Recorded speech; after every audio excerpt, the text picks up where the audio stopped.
I'm Michelle Gauthier, and you're listening to the Overwhelmed Working Woman podcast. Hey friends, you're tuning into part 2 of an episode with my friend Tommy Geary. Tommy is a coach. He coaches men. His podcast is called the Durable Dad Podcast, and he helps men who are feeling stressed and overwhelmed. Just like I help women who are feeling stressed and overwhelmed, he helps them feel better. In part 1, we talked in detail about his coaching, how he helps men, how you can get a hold of him if you feel like your husband or another man in your life could use this kind of coaching. That's a great episode to listen to. He gives tips on how he thinks you can influence your husband if you think that he needs coaching. That is all part 1. Part 2, we are talking pretty much strictly about adoption. He and I both have 2 kids who are adopted, and we found out in the interview that they are adopted through the same agency. We talk about he and his wife's experience with quickly adopting their first child. We had the same experience, so we talk about that. We talk about some of the funny questions that you get when your kids are adopted. We talk about raising children who are a different race than you are and what comes up with that. And then we talk in depth about our respect for birth moms or anyone who chooses to make an adoption plan for their child. So if this is a topic that is of interest to you and you want to hear more about my adoption story and Tommy and his wife's adoption story, tune in. Even though this is not a podcast about adoption, even though this episode is, if you or anyone you know is considering adoption or just wants to talk to someone about it, I would love to. I love talking about adoption, and I'm happy to talk about it all day long. I think it's a beautiful situation and can just be absolutely wonderful despite what we see in the media sometimes. So feel free to always reach out to me if you or someone you love is considering it. Okay, here's my conversation with Tommy. Please enjoy part 2 of our chat. If you don't mind talking about it, tell me a little bit about the story. Was it quick? Did you try to have baby for a long time? I mean, what happened? What's your adoption story?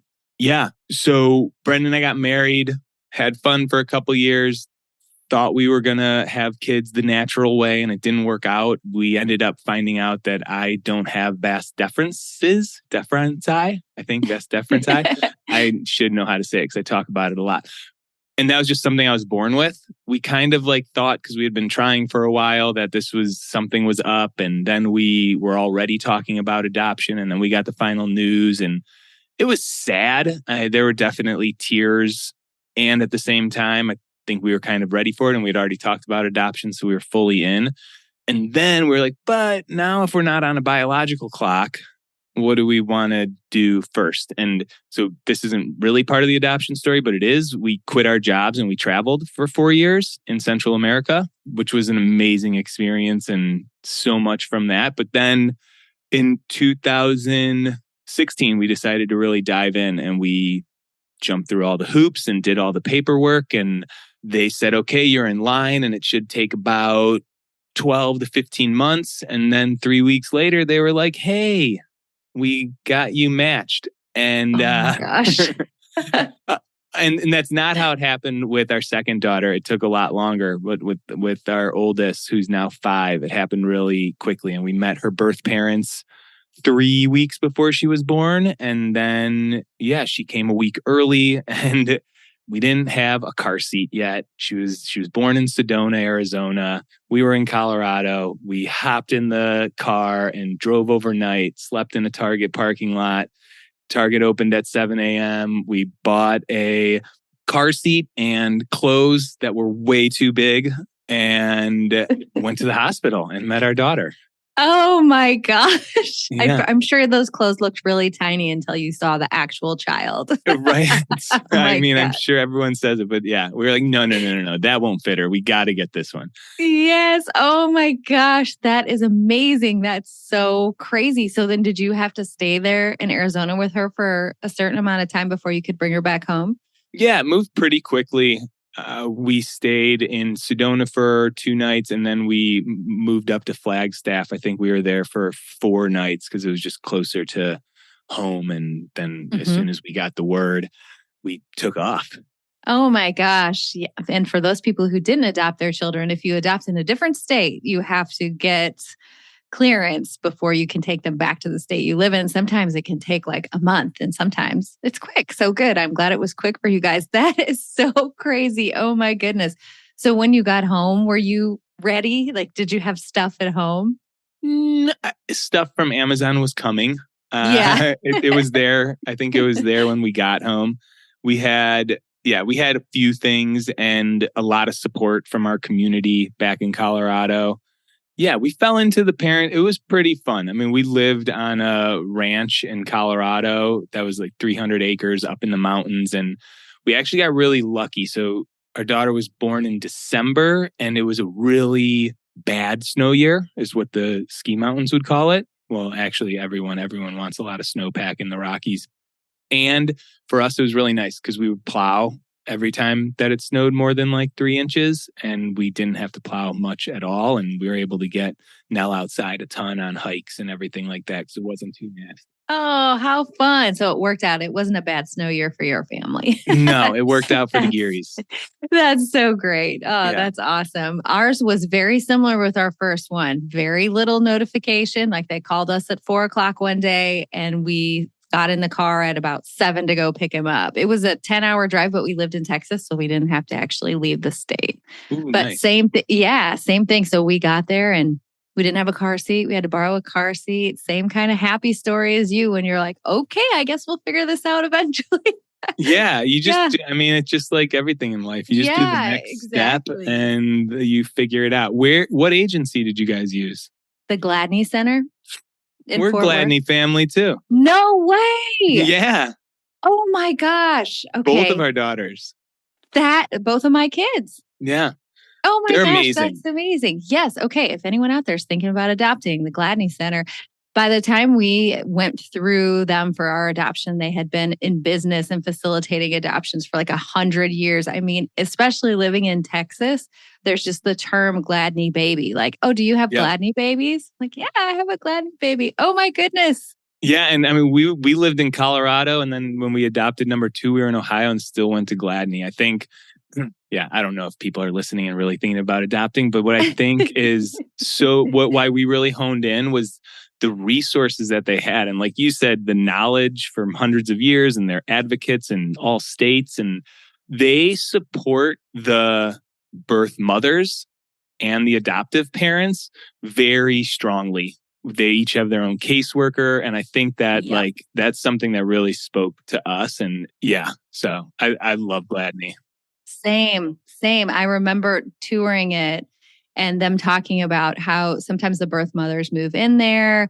They pay for them to go to school. They help them get to work. All these things. They really took the best care of them. And that, I mean, it still gives me the chills right now to think about it. It's such a lovely. I got some tears right now too. You have to read Brenda. That's my wife. You have to read Brenda's article she wrote recently on, I don't know what she called it, but it was around birth mothers and what her thoughts before she adopted and the thoughts during and after. And she talks about that room at Gladney and Yes, there's this placement room. Is that what you're talking about? No, actually, the did they tell you about like the rose ceremony they do sometimes if the moms are living there? I don't know. Yeah, we're gonna get real teary eyed if we go this direction. Okay, I'm not afraid. We're vulnerable. We can do it. So these birth moms are making the hardest decision of their life, and everything Mother Nature is doing is telling them they shouldn't do this.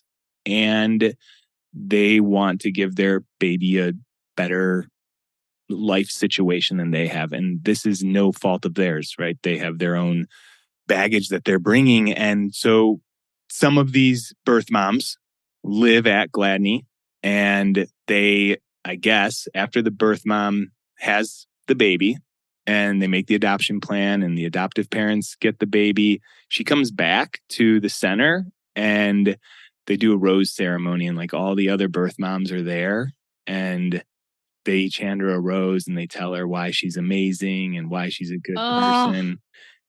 And I don't know. It's really special to love on them because they get a lot of flack and I think people judge them very incorrectly.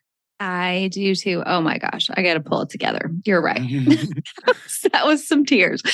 Yes. Oh my gosh. And I think too, now that I have my first son who we adopted is 16, which is a year older than his birth mom was when she had him. And I think about her going to high school like that. Like I can remember her telling me in one of our update letters that she had taken the ACT. And I thought, oh my gosh, that she had our son, placed him with us, and then took the ACT, a thing that you would think of as like part of late childhood, Oh, they're so amazing. And I can't imagine the emotional maturity it takes to be able to make that decision. Yeah. I'm sure you might be the same way, but I get very defensive when people sort of are dismissive about that or like, oh, do you have to still talk to them? Do I have to still talk to them? No, I don't have to still talk to them. They're like some of the most important, no matter how much I talk to them, some of the most important people in my whole life. I mean, yeah, it's we could go on about and people don't know. People just don't know, and they maybe hear what they've heard on TV shows or what society thought about adoption 50 years ago. And yeah, I do think it's true. And people have said some really weird or funny things over time, and I really do think like people use what you and I might consider the wrong terms. Like they just don't know the words to use, but the question that they're asking is from genuine curiosity. So it's like try to re-ask the question using the right, like birth mom is a good term. Like sometimes people say, so is he sad he's never met his real mom? Oh gosh. Right. There's so much to say there, but I really agree with you. I don't think that people are trying to come at it in a bad way. They just don't know the ways to talk about it. Yeah. Are you a Dr. Becky fan? I don't know her. Oh, Good Inside podcast? No, I've never heard of it. Am I missing great out? Episodes. Really like conscious parenting kind of. And she has MGI, most generous interpretation. And oh my gosh, I love that. That's what we try to remember in the adoption world. Like people don't mean to say the wrong thing. If there's a wrong thing to say, they don't mean to be jerks, but so most generous interpretation when I love that. I absolutely I notice myself get frustrated and defensive. No, they don't mean harm. Don't bite their head off. I love that. Oh my gosh, I need to teach that to my kids too. Oh my goodness. Okay, we could stay on this adoption topic forever, I think. But just real quick, while we're still here, tell me about your second daughter. So how did that work out? Yeah, we waited a lot longer and it was also beautiful. So she's only 7 months now. So this was not even a year ago. We got the call. Yeah, Marlo was already born. She was 3 weeks old. We Zoomed with her birth mom and her birth grandma and grandpa. And then we were on a flight to Austin the next day.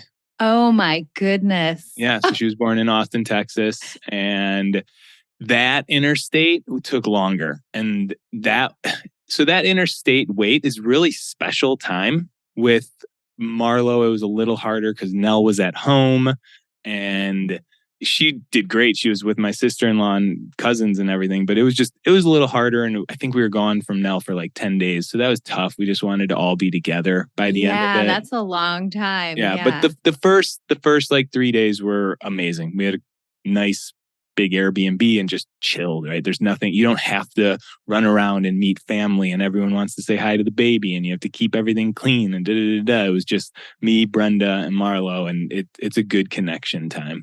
Oh, that's so wonderful. So you brought her home when she was around like a month old? Yep. Yeah. Okay. And oh man, well, okay. I think Brenda writes about this in the article. On our flight home, everyone's like, ooh, ah, new baby. And one of the flight attendants was like, and Marlo's Black, so it's kind of obvious that she was adopted. And one of the flight attendants just said something like, everyone says you guys are amazing, but something about her. And then we talked to her in the back and she was a birth mom. And she had made an adoption plan like 20 years earlier. And oh my gosh, we sat on the back of the plane bawling and hugging. Oh my gosh. Oh, that's so wonderful. Oh my goodness. Does your oldest daughter, she's white and you guys are both white. Since people can't see you, I'm going to tell them what you Yes. look like. Okay. Nell is 50% Hispanic, 50% white. Okay. So is my first son, who's adopted from Gladney. And it's enough so that people will sometimes assume that maybe he's adopted, but not always. I'm just wondering from your perspective, is it almost easier when people can just like tell right away? Or is that even something that you think about? So far, it's been new to know that conversation is right there, point blank in your face right away. There's like this proud aspect of it. Like you're walking around like, this is my daughter and I'm proud of her. And at the same time, it's a little maybe exposed. Like we haven't had any weird interactions yet, but like, you're inviting more conversations pretty easily, which we love talking about adoption. Same. But, at the same time, do you want to do it every day? We'll see. I'll let you know. Yeah. Maybe sometimes you just want to like run in the store without getting into the conversation. Who knows? But yeah, anytime I get the chance, I'd love to go into it. I'm guessing the listeners can like hear the excitement in our voices and the love and the amazingness of it. Something I get sometimes is people will look at my kids and say, oh, they don't look like they're related. Oh, they're not actually. And then they're like, oh, I thought they were brother and sister. Well, they are. Yes. But just not in like the way that you're thinking. So yeah.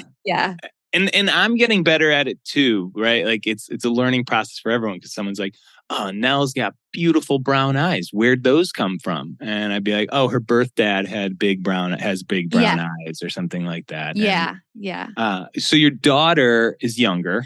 She's younger. Yeah. She just turned 13. She's also a Gladney baby. Were you guys still in Texas when you adopted her?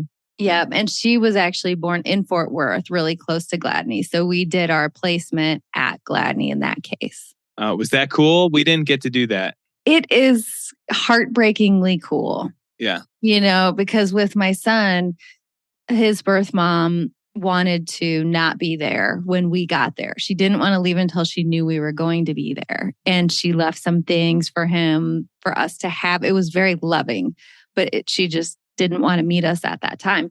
And so it just feels a little bit different when you just have the baby and everything is happy. And then the second time we had about 3 months notice. I mean, you never know for sure, as you know, but we had about 3 months notice with our daughter. And then when she was still in the hospital after having our daughter, they wanted us to come to the hospital. So we have these pictures of being in the hospital bed together, my daughter, and then her birth mom and me all sitting in the hospital bed. And I think those are some of the most precious things I own. It used to be like, if your house burns down, what would you save? Okay, now they're all like in the cloud somewhere. But physically speaking, that would be one of my top memories that I have.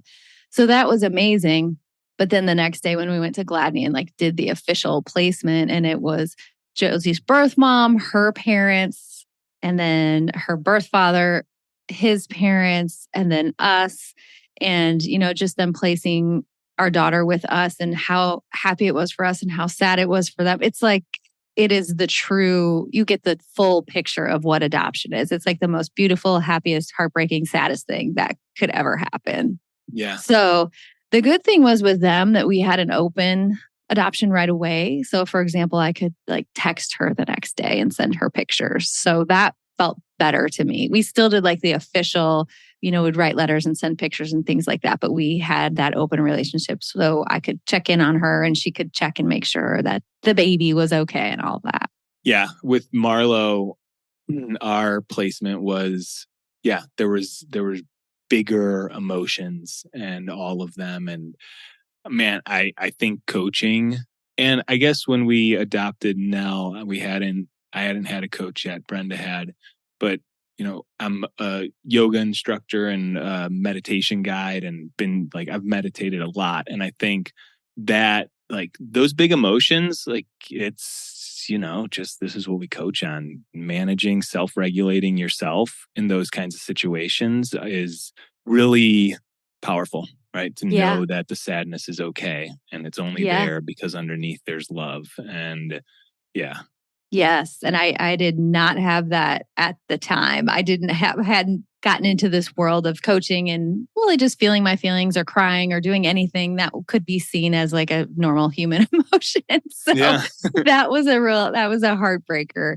I just talked about that on the podcast, I think last week, where when I couldn't have a baby, I just felt nothing but shame. And I totally isolated myself from other moms. I felt like something was wrong with me. And I just wish I would have had somebody to tell me, this is just sad. You could be sad. It's okay to be sad and just feel that feeling. And talking to other people who are in the same situation is probably going to make you feel better. And instead, I was just like locking myself away from anyone who cared about me. So I wish I'd had those tools. But I think that's part of what got me here, was going through all that. Yeah. Well, you'll have to send me that article. I'll definitely link that in the show notes. And I want to read that too. Cool. I will. I'm hoping that, obviously this isn't a podcast about adoption, but I'm hoping that someone who is a birth mom or is adopted or is thinking about adopting is hearing this. There's got to be some reason that we're talking about this in such depth right now. Yeah. And I mean, I've heard you say it on your podcast before that you love having these conversations, and same, me, Brenda, and we had a few adoptive parents that we talked to before the process that had been through Gladney. And it's like you said, don't shut yourself down. Don't go in a hole. You're whatever you're feeling about your situation, someone else is feeling that, and someone else has felt that and will understand. Thank you for listening to the Overwhelmed Working Woman podcast. If you want to learn more about my work, head over to my website at michellegauthier.com. See you next week.